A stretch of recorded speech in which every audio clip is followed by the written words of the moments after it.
Welcome to the Meeting House. I'm your host, Dr. Dwight A. Moody, with the news for the week of July 27th, 2023.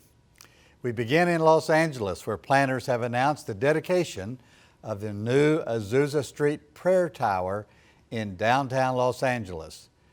The tower is an existing office building located some 200 feet from the original Apostolic Faith Gospel Mission, where in 2006, William Seymour led a revival meeting that is widely credited with triggering the modern global charismatic movement. It is anticipated that Christians will come to the prayer tower from all over the world to pray for the third great Pentecostal revival. From Sutherland Springs, Texas, the federal government has taken partial responsibility for the mass killing of 26 people at the First Baptist Church of Sutherland Springs.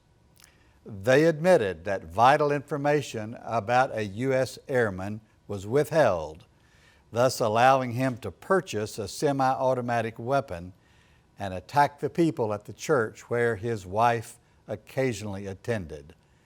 $144.5 million will be divided between the families of victims, including the wounded survivors and the attorneys.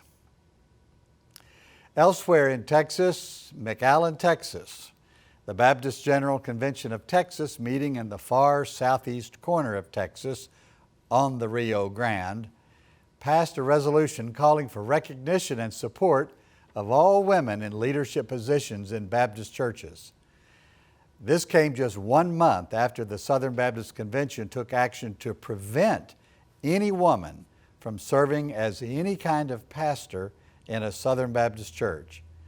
The Texas Action Resolution was affirmed, but only after the word pastor was stripped out and the word minister inserted.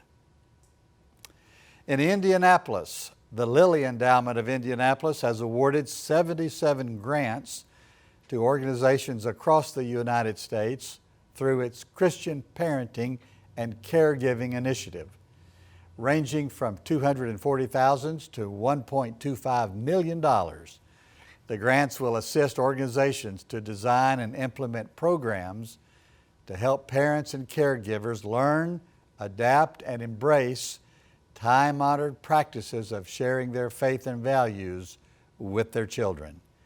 Grantees include schools, colleges, and universities, foundations, publishers, congregations, and mission organizations.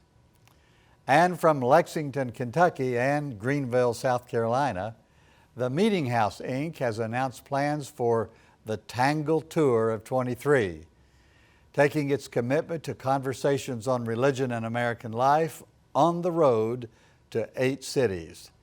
The nonprofit, in conjunction with MH Media LLC, normally makes a studio and/or social media technology to fulfill its mission, but is now envisioning in-person events in 8 cities in Kentucky, Tennessee, and both Carolinas.